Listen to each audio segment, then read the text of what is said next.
बड़ी खबर के साथ करेंगे। बड़ी खबर रांची से आ रही है, जहां रांची में कई जगहों पर ईडी की दबिश हुई है। सूत्रों के मुताबिक हेल्थ सेक्टर से जुड़े फर्जीवाड़े को लेकर के ये जांच हो रही है। आयुष्मान योजना में हुए फर्जीवाड़े को लेकर के ये दबिश दी गई है। इसका दायरा न सिर्फ रांची बल्कि दिल्ली, यूपी और बंगाल तक फैला हुआ है। बड़ी खबर आपको इस वक्त बता रहे हैं राजधानी रांची से, जहां ईडी की दबिश हुई है। कई जगहों पर ईडी ने आज दबिश दी है। बताया जा रहा है कि हेल्थ सेक्टर से जुड़े फर्जीवाड़े को लेकर के ये जांच हो रही है। आयुष्मान योजना में हुए फर्जीवाड़े को लेकर के ईडी ने दबिश दी है। इसके पहले भी सरयू राय ने हेल्थ सेक्टर पर कई सवाल खड़े किए थे, कई फर्जीवाड़े के बात उन्होंने कही थी। हालांकि जेएमएम की तरफ से उस वक्त इस मुद्दे पर यह कहा गया कि जांच की जाएगी, लेकिन एक बार फिर से रांची के कई जगहों पर ईडी की दबिश हुई है। हेल्थ सेक्टर से जुड़े फर्जीवाड़े को लेकर के ईडी ने यह दबिश दी है। जो वजह बताई जा रही है कि आयुष्मान योजना में हुए फर्जीवाड़े को लेकर के दबिश हुई। सहित कई जगह ईडी की दबिश आज देखी जा रही है। हेल्थ इंश्योरेंस कंपनी से संबंधित आप देखें तो ये पीपी कंपाउंड का तरुस अपार्टमेंट है ये, और तत्कालीन स्वास्थ्य मंत्री से संबंधित, इसमें आयुष्मान भारत से संबंधित इसमें सारा कामकाज होता था। और आप देखें कि कई लोकेशन पर ईडी की दबिश पड़ रही है। और पिछले दिनों अगर हम बात करेंगे, सीएजी की रिपोर्ट में भी हेल्थ से जुड़े कई रिपोर्ट आई थी, जिसमें दवा से संबंधित कई कंपनियों को सस्ते दामों पर उस समय के स्वास्थ्य मंत्री दवा खरीद की गई थी, और इस पर आरोप लगाया गया था। और सदन के अंदर, सदन के बाहर भी इस मामले को लेकर के उजागर भी हुई। अब देखना ही यह है कि जिस तरह से पिछले 5 सालों में तत्कालीन स्वास्थ्य मंत्री ने कई नामी गामी कंपनियों को सस्ती दवा मुहैया कराई है, इस बात को लेकर के सदन में क्षेत्रीय विधायक भी कई बार सदन के पटल पर भी रखा और मुख्यमंत्री से भी अपील की है। लेकिन अब एक साथ जब ईडी की दबिश पड़ रही है और क्या कुछ निकलता है यह आने वाला वक्त ही बताएगा। लेकिन फिलहाल ईडी की रेड जारी है, और एक जगह नहीं बल्कि पूरे झारखंड में कई जगह ईडी की दबिश दी जा रही है। रांची से निरंजन सिंह। और इस पूरी खबर पर ज्यादा जानकारी के साथ न्यूज 18 संवाददाता निरंजन हमारे साथ इस वक्त लाइव जुड़ चुके हैं। निरंजन, कहां ईडी की दबिश दी गई है और कितने ठिकानों पर ईडी ने दबिश दी है, और फिलहाल ईडी को क्या क्या सबूत बरामद हुए हैं, जानकारी दीजिए। देखिए, अभी तत्काल बरामद तो कुछ नहीं हुआ है, लेकिन आयुष्मान योजना में फर्जीवाड़ा को लेकर के ईडी रांची में करीब 4 से 5 ठिकानों पर दबिश दे रही है। और जिस तरह से बताया गया है कि आयुष्मान योजना में फर्जीवाड़ा हुआ था, और एक कंपनी बनाकर के, मैं आपको बताना चाहूंगा कि MD India health insurance private limited company द्वारा आयुष्मान के तहत जो भी कार्य होते थे, उसके तहत सारा काम इसी बिल्डिंग से, इसी लोकेशन से होता था। और सबसे महत्वपूर्ण बात यह है कि इस बात को लेकर के पीएमएलए एक्ट भी इस मामले को दर्ज किया था। उसके बाद ईडी के द्वारा दबिश दी जा रही है। कई बार आपने देखा भी होगा कि सदन के अंदर और सदन के बाहर इस मामले को लेकर के आवाज भी उठाई गई थी। और सबसे महत्वपूर्ण बात यह है कि इस बजट सत्र के दौरान सीएजी की जो रिपोर्ट आई थी वह हेल्थ से संबंधित भी थी। लेकिन अब जबकि आयुष्मान अगर हम बात करें तो ये प्रधानमंत्री नरेंद्र मोदी का एक ड्रीम प्रोजेक्ट है। जैसे ही उन्होंने सत्ता में 2014 में आया और गरीबों के लेकर के इन्होंने एक आयुष्मान कार्ड योजना का शुरुआत किया। और सबसे महत्वपूर्ण बात है कि इस योजना की शुभारंभ यही झारखंड की धरती से हुई। और इसको लेकर के जो फर्जीवाड़ा हुआ है, कई कंपनियों को बनाया गया है, और उसको लेकर के कई हॉस्पिटल से इस फर्जीवाड़ा का लगातार काम हो रहा था। इस मामले को लेकर के पीएमएलए एक्ट के तहत मामला भी ईडी के द्वारा दर्ज किया गया था, और उसी से संबंधित आज रांची में कई लोकेशन पर रेड पड़ रहा है। अब देखना यह है कि एक सवाल और है कि आयुष्मान योजना को लेकर के ये पूरा फर्जीवाड़ा हो रहा था, तो कब से ये फर्जीवाड़ा चल रहा था और इसकी जानकारी कैसे ईडी को मिली, जिसके बाद ये दबिश दी गई? निरंजन जी जी जिस तरह से लगातार ईडी की कई लोकेशन पर सिर्फ झारखंड में नहीं पड़ोसी राज्य बंगाल में भी पड़ रहे हैं। अब देखना है कि इसकी तार कहां तक पहुंचती है, ये वक्त तय जरूर करेगा। लेकिन फिलहाल जो एक बहुत बड़ी योजना है भारत सरकार का आयुष्मान, आप देखें कि जो प्राइवेट हॉस्पिटल है उसमें 5 लाख का इंश्योरेंस से बढ़ा करके इस बजट में 8 लाख भी कर दिया गया है। जो गरीब हैं उनको रोगी उपचार करने के लिए कई ऐसी तरह के योजना है जो केंद्र सरकार के द्वारा संचालित की जा रही है। लेकिन ठीक है निरंजन, आप नजर बना के रखिए और अपडेट आपसे लेंगे। बहुत शुक्रिया फिलहाल जानकारी के लिए। खबरों में आगे बढ़ेंगे। बोकारो से इस वक्त बड़ी खबर आ रही है, जहां नियोजन को लेकर के विस्थापितों का आंदोलन जारी है। लाठीचार्ज में एक व्यक्ति की मौत से ये भड़का था आक्रोश। आपको बता दें कि विस्थापितों ने आज बोकारो बंद का ऐलान किया है। जेएमएम, जेकेएलएम सहित कई पार्टियों ने बंद का समर्थन भी किया। नियोजन को लेकर के विस्थापित कर रहे हैं आंदोलन और कल हुआ था उग्र आंदोलन। पुलिस ने लाठीचार्ज किया था। तस्वीरें टीवी स्क्रीन पर आपको दिखा रहे हैं, जहां देखिए किस तरीके से आगजनी कर लोग विरोध जता रहे हैं। हालांकि सुरक्षा बलों की तैनाती की गई है, पुलिस की तैनाती भी नजर आ रही है। देर रात सेक्टर 4 थाना के पास आक्रोशित विस्थापितों ने बस में आग लगाई थी।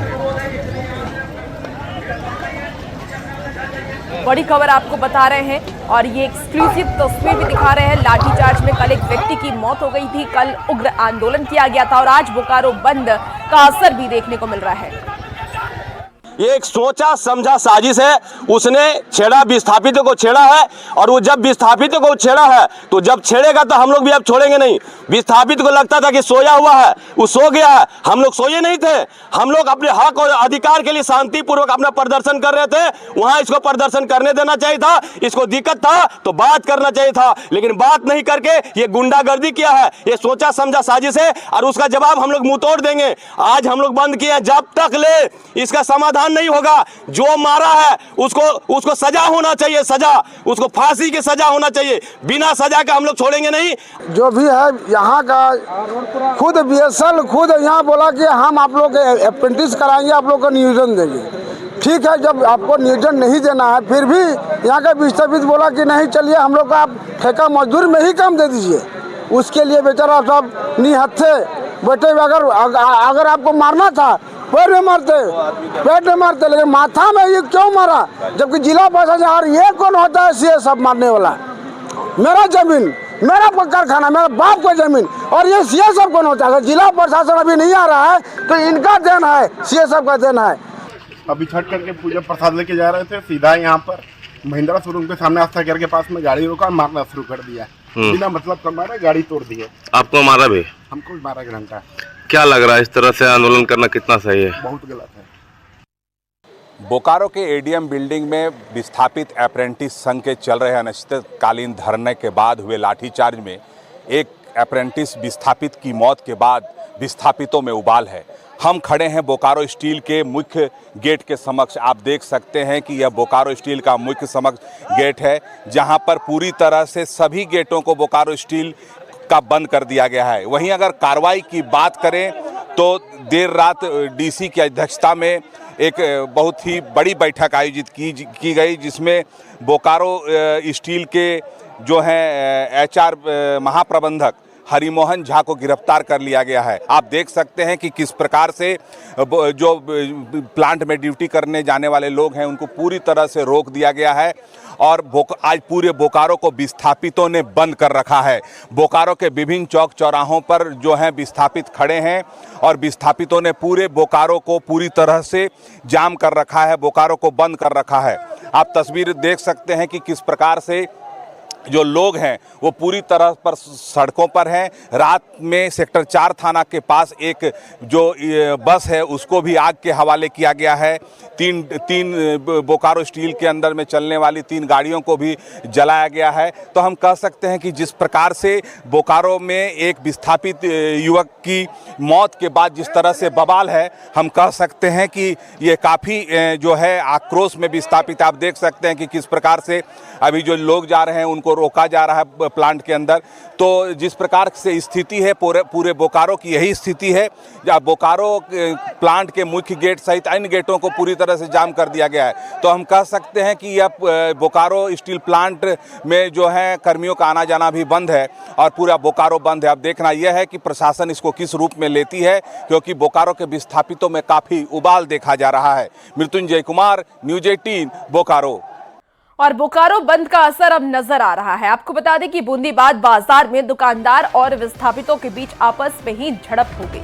मौके से अधिक जानकारी दे रहे हैं बोकारो संवाददाता मृत्युंजय को लेकर के वहां पर मौजूद हैं और इसकी जानकारी भी देंगे। लेकिन आपको बता दें कि बोकारो बंद का असर अब नजर आ रहा है। बूंदीबाद बाजार में दुकानदार और विस्थापितों के बीच आपस में ही झड़प हो गई है। विस्थापित लगातार प्रदर्शन कर रहे हैं, उग्र प्रदर्शन कर रहे हैं और देखिए एक्सक्लूसिव तस्वीर भी टीवी स्क्रीन पर। बोकारो में आज विस्थापितों ने बंद का ऐलान किया है। हम तस्वीर दिखाना चाहते हैं कि दुंदीबाद का जो है बाजार के पास का मुख्य सड़क है, यहीं पर थोड़ी देर पहले जो है वो विवाद हुआ। आप देख सकते हैं कि पुलिस फोर्स की पूरी तैनाती कर दी गई है और यहाँ काफ़ी आक्रोश था। जो दुंदीबाद के दुकानदार और जो आपस में जो विस्थापित हैं उनके बीच यहाँ पर जो है झड़प हुई है। झड़प के बाद आगजनी की घटना को भी अंजाम दिया गया है और यहीं पर अगर बात करें तो एक गाड़ी को भी जलाने का काम किया गया है।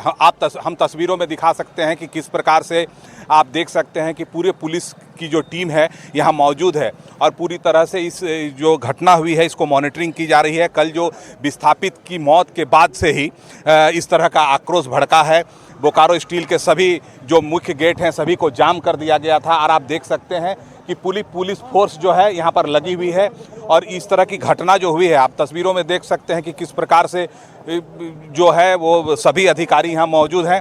विस्थापित लोग की तरफ से आए थे जो कल से प्रदर्शन कर रहे थे, उनके उसी में से किसी का जो है सो एक बुलेट को अभी कर दिया गया था, क्षति पहुँचाया गया है। अभी फोर्स यहाँ पे आकर के स्थिति को सामान्य किया गया। अभी इस जगह पे स्थिति सामान्य है। पूरे शहर में इस तरह का माहौल हो गया है। हम लोग घूम करके देख रहे हैं। फोर्सेस भी डिप्लॉयमेंट है और प्रशासनिक व्यवस्था जो एक तरह से जिला प्रशासन की तरफ से होनी चाहिए थी, क्योंकि घटना बड़ी थी और जिस प्रकार से व्यवस्थाएं होनी चाहिए थी, मजिस्ट्रेट का डिप्यूटेशन होना चाहिए था, वो कहीं ना कहीं कमी नज़र आ रही। हम कह सकते हैं कि जिस प्रकार से उपायुक्त ने भले ही रात भर मीटिंग की बात की, लेकिन सुबह जो तैयारी होनी चाहिए थी प्रशासनिक मजिस्ट्रेट की वो कहीं भी नज़र नहीं आ रहा। तो हम कह सकते हैं कि जिस प्रकार से अधिकारी बैठक करते हैं कहते हैं, लेकिन जो स्थिति है ग्राउंड पर वो कहीं से भी सही नज़र नहीं आ रही है। हम कह सकते हैं कि इस जो तनावपूर्ण वातावरण को है वो जिला प्रशासन को नियंत्रण करना चाहिए। नहीं तो बोकारो में आने वाले समय में रामनवमी है और इस तरह का माहौल रहेगा तो लोग पर्व त्यौहार भी मनाने में संकोच करेंगे। मृत्युंजय कुमार, न्यूज 18। और इसी बीच आपको बड़ी खबर बताएं, जहां एनकाउंटर में मारे गए अनुज कनौजिया के साथी ने कई बड़े खुलासे किए हैं। पूछताछ में चिंटू और राहुल ने कई राज खोले हैं। कई लोगों के नाम भी अब सामने आ गए हैं और कई जेएमएम नेताओं पर भी अब शिकंजा कस सकता है।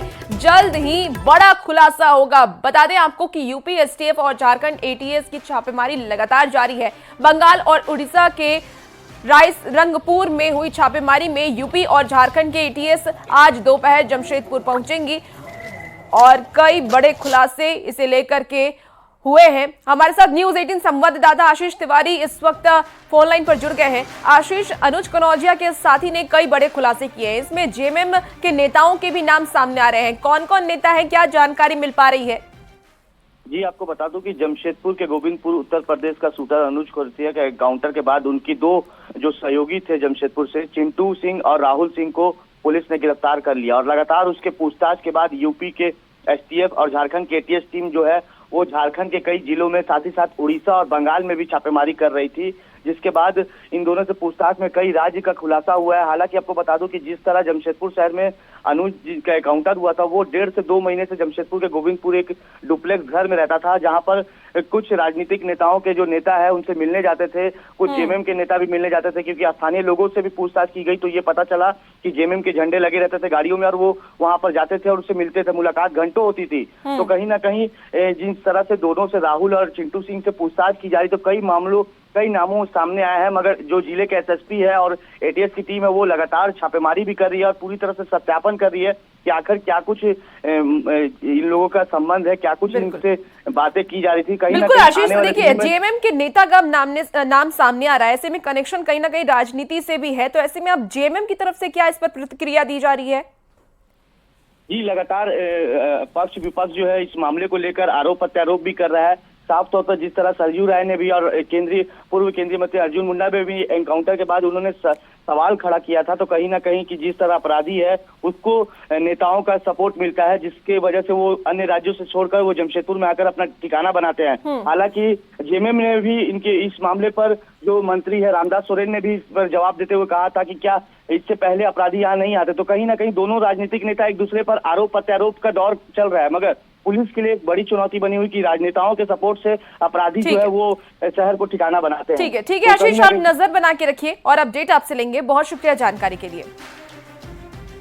और अब